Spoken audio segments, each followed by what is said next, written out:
Galera, tudo bem? Bom, primeiro curte o vídeo, depois inscreve no canal e se gostou, manda para os seus colegas, treinadores, atletas, que eu acho que vai ser válido, hein? Bom, primeiro agradecer todas as mensagens que estão sendo passadas para mim fazer essa live. E demorou um pouco, né, para sair, mas agora sim vai sobre a Final 4. Eu sou o Pedro, sou analista de desempenho e treinador de handball. Estudo os esportes, tanto futebol, basquete, o vôlei e principalmente o handball, né? Então é muito interessante analisar algumas coisas e trazer ao público algumas pessoas que gostam do que eu faço, então vai sair. Eu sou analista, sou professor de educação física, trabalho com handball, passei por alguns acampamentos da seleção brasileira junto com acampamento, né, regional, nacional, e ultimamente estava na Liga Nacional com a equipe de Itajaí, a principal competição do Brasil, e foi um momento muito ímpar para mim e que eu gostaria sempre de ressaltar e explanar para vocês a minha felicidade, que foi uma conquista desse sonho.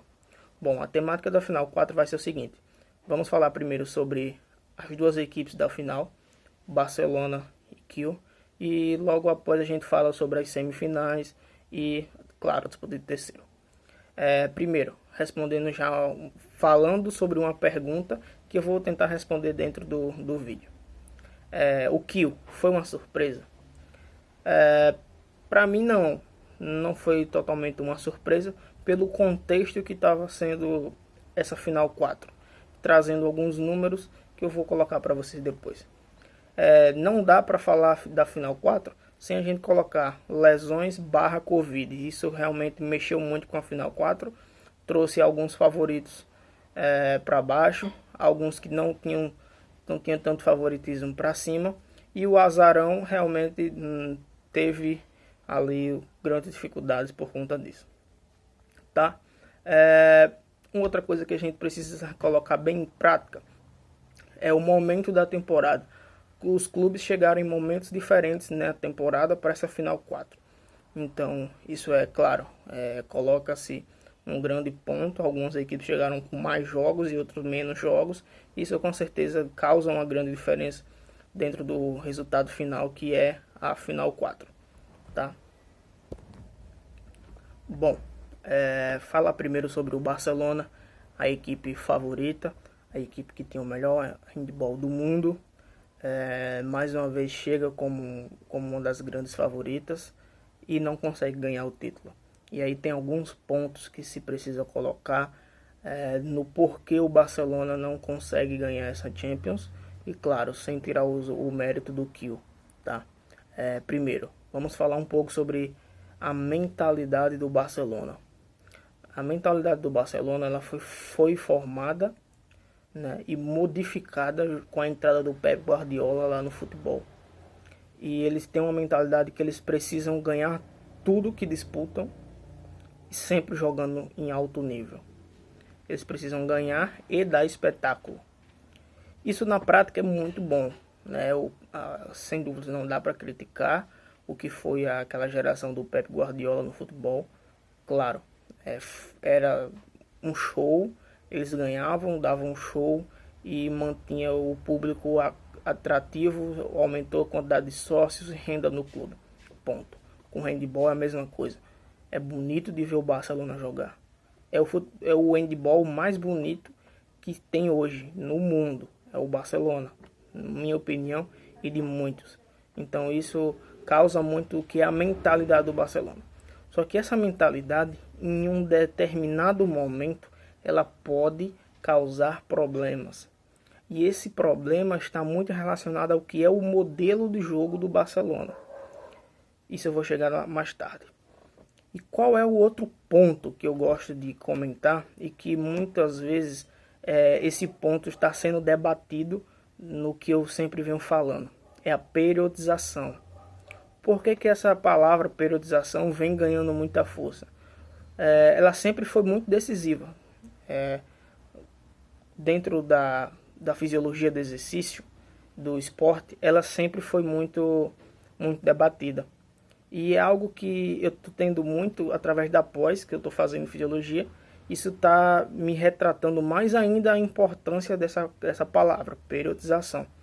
E nesse período de pandemia, determinada essa parada e o calendário que ficou super apertado, já era sempre apertado, ficou muito complicado, muito difícil de se controlar a questão física dos atletas.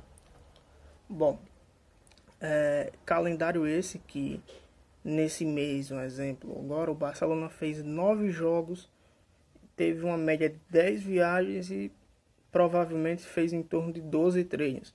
Então é algo muito apertado. E isso vai refletir novamente nessa Champions, nessas possivelmente final foco que o Barcelona vai fazer novamente. Então, o que é que isso fala? Tem um grande treinador que no Brasil, o Bernardo Rezende, ele fez 4 finais olímpicas no vôlei e é considerado o melhor treinador de todos os tempos do voleibol, né? E ele é um extremamente campeão. Alguns números falam que 75% das competições que ele disputou na carreira ele foi campeão. É um número absurdo, muito alto. E o que é que ele fala, né? Que em determinados momentos é preciso tirar um pouco o pé do acelerador para que lá na frente você consiga colher esses frutos, né? E que dentro do seu modelo de jogo, você precisa, no momento que você tira esse pé, é o momento que você precisa construir algumas coisas, algumas variações para que não seja pego de surpresa. Ele foi pego de surpresa em uma das suas finais, né? E ele jurou que não iria mais ser pego de surpresa, então ele coloca muito isso explícito, que é preciso você tirar o pé e que em alguns momentos essa tirada do acelerador vai ser o momento que você vai observar os seus maiores erros para você construir e melhorar em cima desses erros, porque aí você vai conseguir abrir uma nova variante dentro do seu modelo de jogo. Então é algo que o Kiel conseguiu fazer nessa temporada e que o Barcelona é muito fiel ao seu modelo de jogo. Isso, claro, é muito interessante e é vitorioso. O Barcelona perdeu um jogo na temporada inteira, que infelizmente foi o jogo mais importante da temporada, né? Então por isso que fica esse grande questionamento sobre o seu modelo. Talvez se o Barcelona tivesse ganho todos os jogos, inclusive essa final, talvez isso não tivesse vindo à tona. E o que é que isso veio à tona, né? É algo que eu até comentava com alguns colegas e que o Barcelona não chegaria com esse favoritismo todo nessa final 4 por alguns detalhes. Vamos lá, detalhes esse. Lesões. O Aaron Palmerson chegou lesionado, jogou quase praticamente no sacrifício. Há um mês antes da final 4, o Cedric machucou, né? Não foi grave, voltou de lesão, conseguiu voltar, mas não estava no seu ritmo habitual. O Guinçan também lesionou no mesmo período que o Cedric e foi nítido que também estava com problema. E o Petrus lesionou praticamente há 3 semanas da Champions. Ele não jogou, inclusive, um dos jogos, né, contra o próprio Kiel, com dores na lombar, e voltou para o jogo contra o Aalborg, né? E isso mostra que no momento final da temporada do Barcelona foi quando o Barcelona teve os seus piores momentos, né? O ritmo do jogo do Barcelona veio caindo nas semanas que antecedia a Champions, né? Que isso periodicamente a fisiologia pode se trazer em um momento que você está resguardando um pouco para a final, mas que não era o caso do Barcelona, né? Não era o caso do Barcelona porque eles têm essa mentalidade que precisam ganhar tudo e tudo com muita intensidade. Intensidade é a palavra-chave do modelo de jogo do Barcelona. E o que é que esse modelo que eu comentei, que o Bernardo fala muito, é sobre o modelo de jogo do Barcelona ser voltado para uma transição muito rápida, uma defesa forte, que ganha muitas bolas, roubam muita bola. As bolas que vão fora do gol tem uma reposição muito rápida para o Pérez e o goleiro para sair na transição e explorar essa desorganização da equipe. Então é algo que você pode observar. E para a primeira coisa que você precisa jogar contra o Barcelona é nítido. É ter um retorno defensivo fantástico. Não perder bolas com turnover. E isso é básico para você querer jogar contra o Barcelona. Isso, vendo os jogos do Barcelona, é fácil de se perceber. Só que na final 4 existe um outro porém. E aí o Bernardo fala mais uma vez. Ele cita essa frase: jogar contra o Brasil é diferente. No vôlei, né? Tá? Jogar contra o Brasil no vôlei é diferente. Porque você precisa jogar o seu 100% para poder ganhar do Brasil. Mas para o Brasil manter esse ritmo, ele tem que estar 100% a temporada inteira. Porque o nível é muito alto, a intensidade é muito alta, e que chega um momento que, se você fraquejar um pouquinho, aquele time vai vir e vai conseguir ganhar de você, porque ele vai ter um momento de periodização, um dia ótimo, vai conseguir ganhar de você. Só que é muito difícil manter essa intensidade. Então imagina o quanto é difícil jogar como o Barcelona, naquela correria, naquela intensidade de jogo. É muito difícil manter essa intensidade de jogo que o Barcelona traz a temporada inteira. É muito complicado. E nesse momento final da Champions, a final 4, traz uma situação que é inerente ao que o Barcelona faz. Porque você tem 2 jogos em 2 dias. E o Barcelona não faz 2 jogos em 2 dias. É difícil manter essa intensidade sem um descanso. Então, além desta situação que pesa quando equipes como o Barcelona vai para uma final, é um ponto predominante, porque você não tem nem 24 horas de descanso.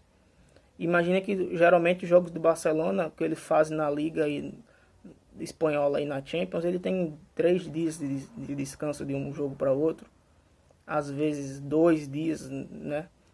E que esse descanso faz muita diferença, né? Nesse processo que é o jogo do Barcelona. Mas o Kiel não teve a mesma situação? Teve.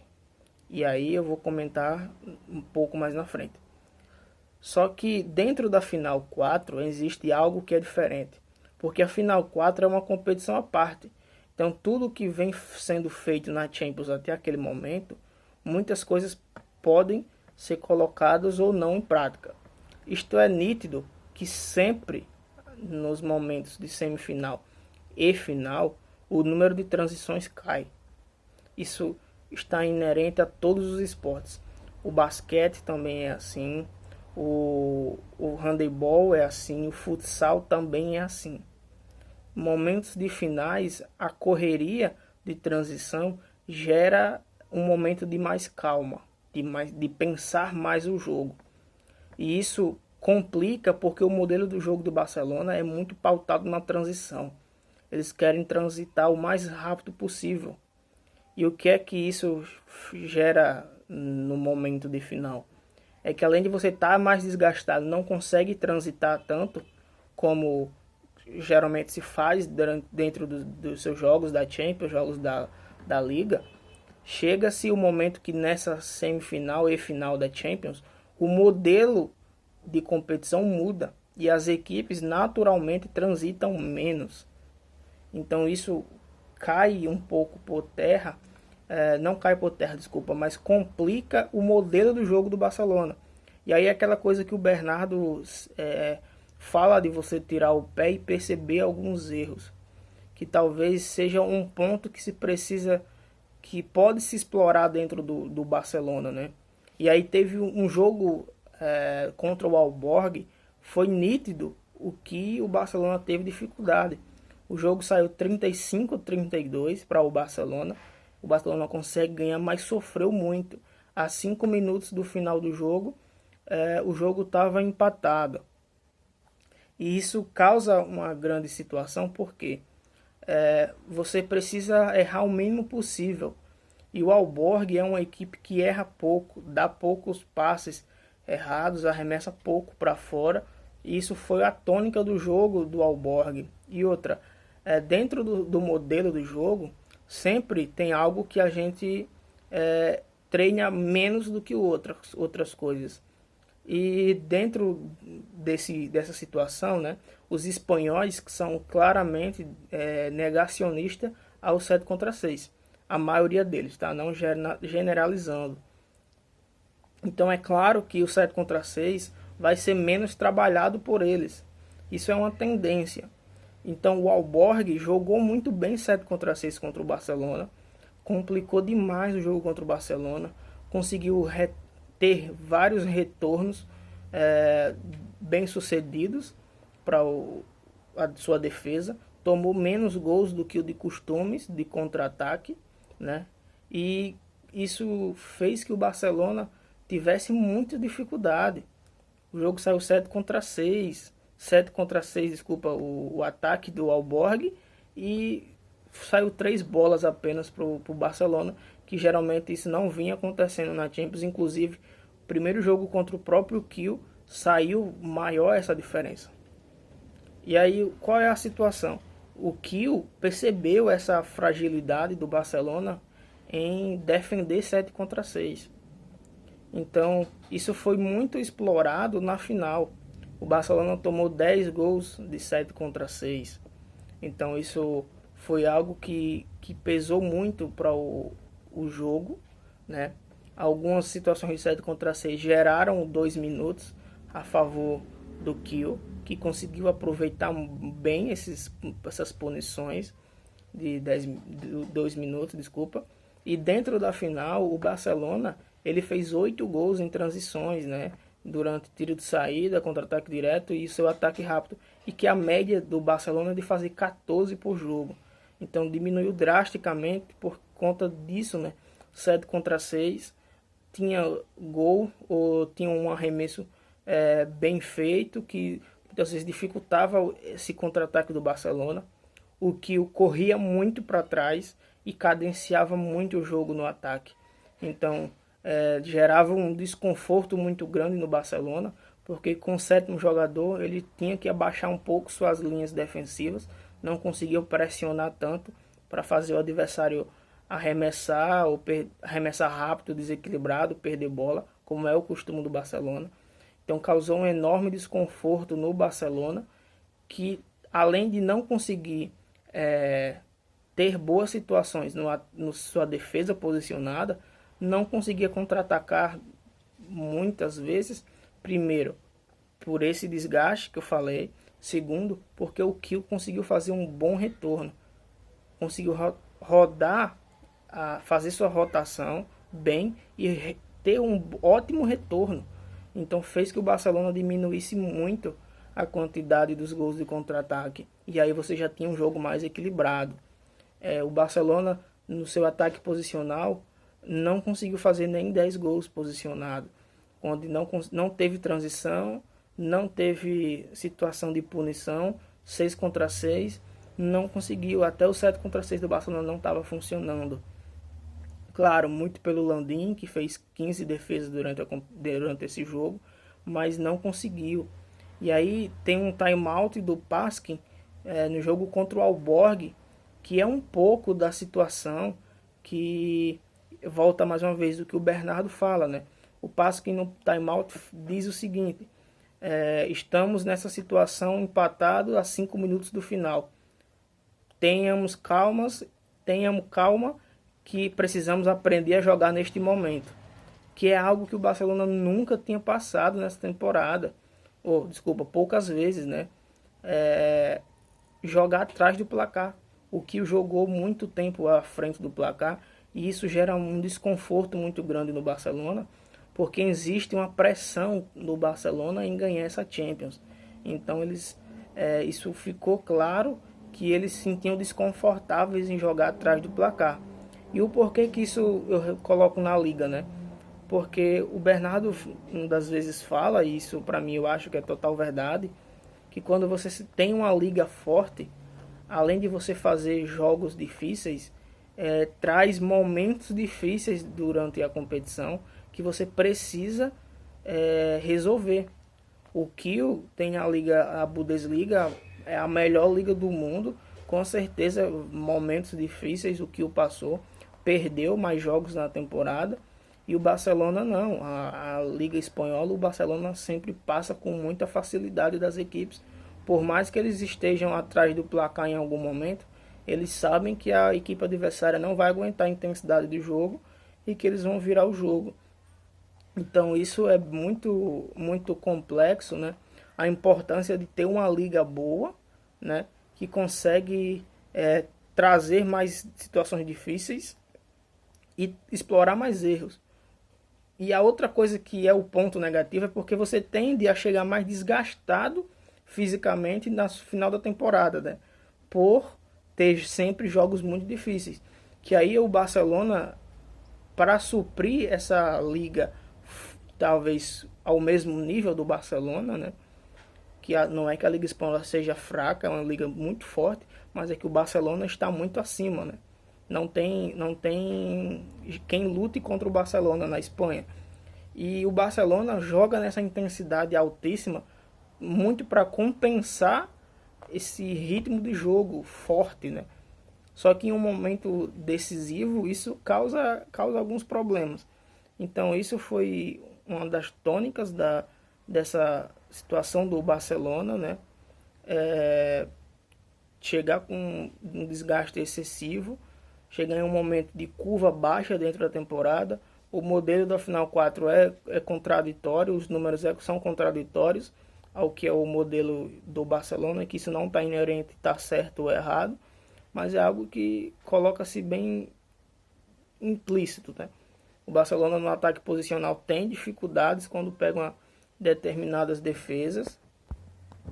O Barcelona tem dificuldades quando pega determinadas defesas, principalmente quando elas são mais fortes fisicamente.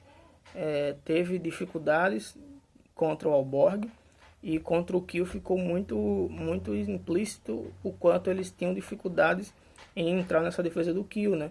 Eles tinham sobrevida quando conseguiam uma punição, e aí fizeram mais de 12 gols no período de punição, tanto quando eles estavam com a menos, mas principalmente quando estavam com um jogador a mais, né? E os 7 metros que o Alex foi muito bem e botava sempre o Barcelona no jogo, mas quando estava 6 contra 6 posicionado, sem um contra-ataque rápido do Barcelona, ficou muito difícil. O Dica e o Aaron foi parado completamente pelo Nicolas Landim, e isso colocou em pauta que o quanto o Barcelona quer transitar muito, que isso não é errado no meu ponto de vista, mas que deixou muitas fragilidades no seu ataque posicionado do Barcelona, o quanto não era, quanto ficou um pouco fragilizado em relação às suas outras fases do jogo, que realmente são muito acima da média. Vamos para o Kiel agora, tá? Bom, algumas coisas sobre o Kiel eu já comentei sobre os erros do Barcelona, né? O Kiel perdeu para o Barcelona na chave, provavelmente visualizou alguns erros que poderiam ser, expôs os seus erros. Em um dos jogos empatou com o Veszprém, um jogo muito abaixo do que era esperado, e o outro jogo tomou uma lavada do Veszprém. Isso mostrou alguns erros, né, para o Kiel poder consertar. Dentro da Bundesliga, o Kiel teve alguns momentos de instabilidade que fortaleceu a equipe para chegar em um momento melhor dentro da competição. Não dentro da semifinal, eu vou falar depois, mas foi um jogo que teve prorrogação e isso poderia ser um ponto negativo para o Kiel jogar essa final. Esse desgaste físico a mais que o Kiel teve era um potencial para que o Barcelona se tornasse mais favorito. Porém, aí mais uma vez, dentro das equipes que estavam na Champions, dentro dessas equipes que estavam na Champions, o Kiel era o que tinha os melhores números no ataque posicionado e na defesa posicionado. Eles não tinham os melhores números de retorno, mas era o time que tomava menos gol proporcionalmente e era o time que no ataque posicionado era o que tinha o melhor ataque entre as equipes. E que dentro dos jogos contra o Barcelona, que o Kiel perdeu, e contra o Veszprém, a predominância dos gols que o Kiel tomou foi de contra-ataque, não foi de ataque posicionado. Então, o Kiel no primeiro jogo contra o Barcelona até tentou transitar um pouco, mas logo desistiu.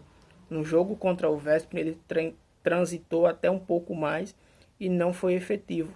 Então ele optou por uma proposta diferente, né?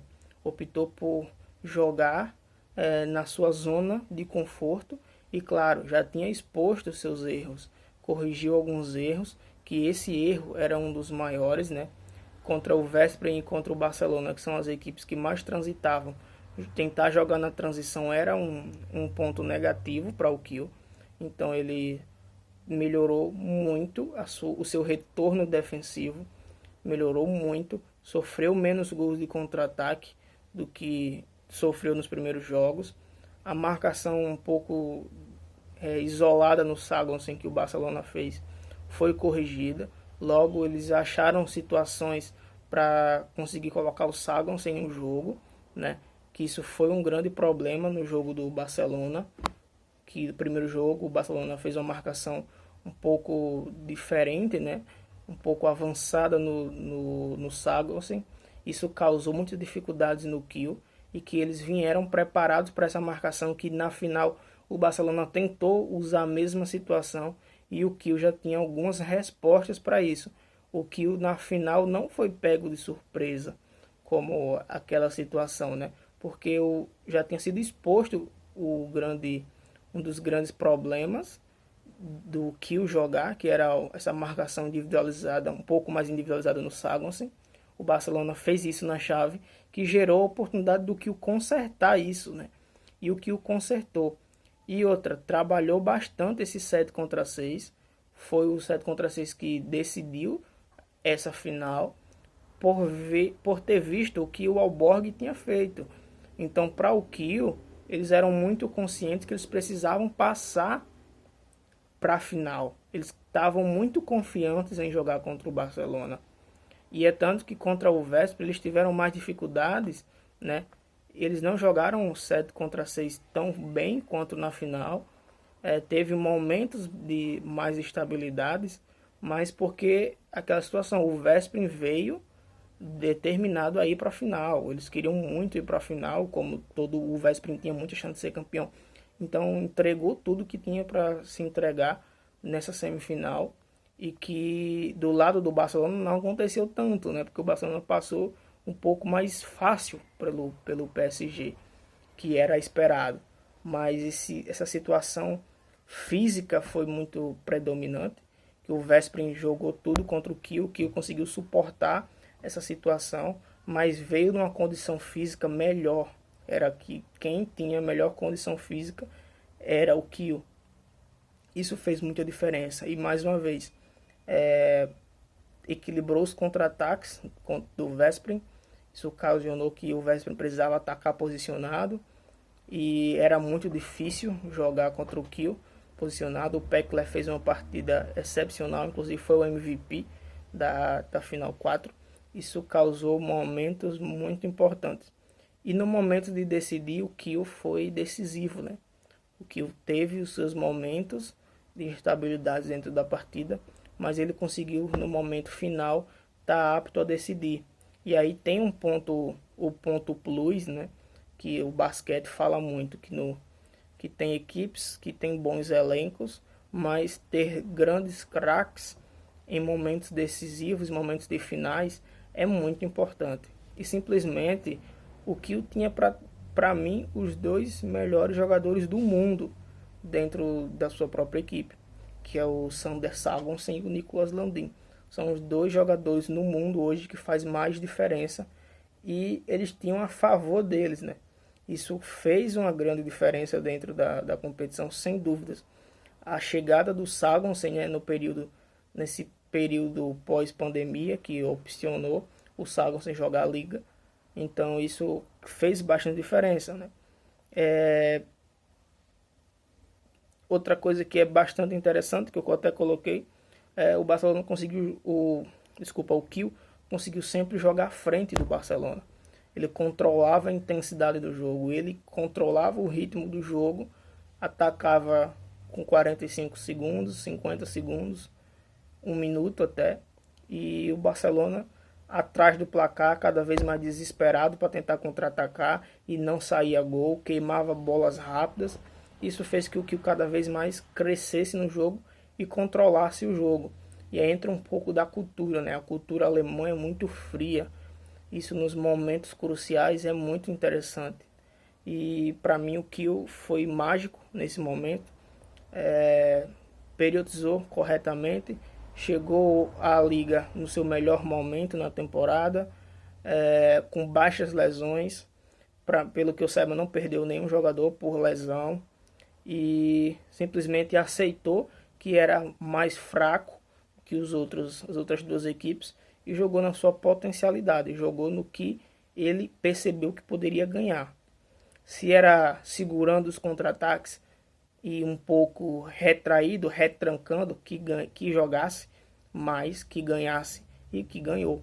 Então, para mim, o Kiel foi muito forte nesse ponto, foi muito certeiro, conseguiu operacionalizar bem o seu elenco durante a sua temporada e que no momento decisivo, momento que era para decidir, eles decidiram e ganharam o título da Champions. Falando um pouco sobre o Veszprém. O Veszprém para mim, para todo mundo, foi a grande decepção da competição, né? Todo mundo esperava a final Barça e Veszprém. E o Veszprém, assim como o Barcelona, tem um modelo de jogo muito propício às suas transições. O técnico também é um técnico espanhol, né? O que ajuda bastante essa situação de modelo. Uma coisa que ficou clara, realmente, mais uma vez, assim como o Barcelona, foi a periodização. O Veszprém veio passando por cima de vários adversários e no momento que precisou daquele gás, daquela força, faltou. Claro, precisa se colocar que o Veszprém perdeu para mim o seu jogador principal, que é o Lauge. Para mim é o melhor central do mundo. Era o cara que colocava a tônica no jogo do Veszprém, armava muito bem o jogo ofensivo, fazia uma transição magistral. Com certeza o jogo com o Lauge seria outro a favor do Veszprém, que infelizmente o Lauge se lesionou, não pôde estar. Então isso para mim foi primordial. Era visível a falta que o Lauge fazia. Tanto o Marré foi ao centro, não conseguiu desempenhar bom como nem perto do Lauge, né? Trocou central e não tinha essa situação, né? Inerente, né? E aí a construção do elenco do Veszprém foi uma ótima construção, era para mim o segundo melhor elenco do mundo, mas que no momento final precisou de mais uma alternativa, sair um pouco daquela mesma situação que o Veszprém vinha fazendo e causou um problema. O modelo perdeu o Lauge, que era o cara que o modelo de jogo era pensado a partir dele, né, ao meu perceber, e simplesmente na final 4 o Veszprém ficou muito desorganizado em vários momentos, ficou perdido sem o Lauge, e para mim foi uma das situações que mais foi difícil, né? E outra, aquela situação da decisão, né? O Veszprém teve a decisão ao seu favor, teve o jogo na mão para ganhar do Kiel, e infelizmente não conseguiu concretizar isso em vitória. Para mim foi uma grande decepção não ver o Veszprém na final, né? Todo mundo achava que seria o Veszprém e Barcelona. Mais uma vez, aquela situação da transição. O Veszprém não conseguiu transicionar tão bem quanto costumava fazer. E o seu goleiro não teve nos seus melhores dias, como sempre tem de costume. E isso causou que o Kiel viesse a ganhar esse jogo. E aí a disputa de terceiro e quarto Eu nem comento muito o desempenho. Claro, para no alto nível isso ser terceiro lugar, com certeza dentro da final 4 é muito bom, muito interessante, mas era visível que a disputa de terceiro e quarto eles não estavam afim do jogo, estavam muito tristes por não ter conseguido o objetivo que era ser campeão. O Veszprém vem tentando ser campeão da Champions novamente e não consegue. Caiu para o Skargint em 2017, 2018 não vem conseguindo, não fez uma excelente temporada. Voltou à final 4, em 2018 eu acho que voltou à final 4, se eu não estou enganado, mas não conseguiu ser campeão e vem tentando aí, batendo na tecla, montou um super elenco, mas que não conseguiu reverter em título. E já o PSG, para mim, era o azarão da competição, né? Eu acho que se não fosse a parada da Champions, eles iam perder a vaga para o Pique Zagat. Eles não iriam nem para a fase do final 4, eu acredito que eles nem iriam. O Pique Zagat ia afundar pegando a vaga deles. Já tinham ganho o jogo do PSG. Vinha numa extrema crescente o time do Pastor, Juan Carlos Pastor. E para mim o PSG nem ia ficar dentro dessa situação. Então é uma equipe que sofre muito com a sua construção do elenco, né? Construíram um elenco para dar show, com grandes estrelas, grandes jogadores, mas que os seus estilos de jogo nem sempre conseguem bater, não conseguem se organizar as ideias lá no PSG. Para mim é um elenco muito caro, que tem muitas estrelas, mas que não faz um handball bonito, um handball convincente e não conseguem ganhar, né? E aí o Raul Gonzalez foi pro PSG junto com o Rota e eles perderam o Sagonsen para o Kiel, perderam o Karabakh por lesão. Isso causou um impacto gigantesco no que já era difícil de se montar algo, uma boa situação no PSG, né? De construção de um modelo, uma construção do elenco que é meio complicado de se entender qual é a proporção, qual é a situação do PSG, né? Eles parecem que contratam por você estar jogando bem e só colocar os melhores lá vai resolver a situação, e eu acho que não é assim. E aí o Raul perde os dois jogadores, né? O Sagosen por kill, o cara bate por lesão.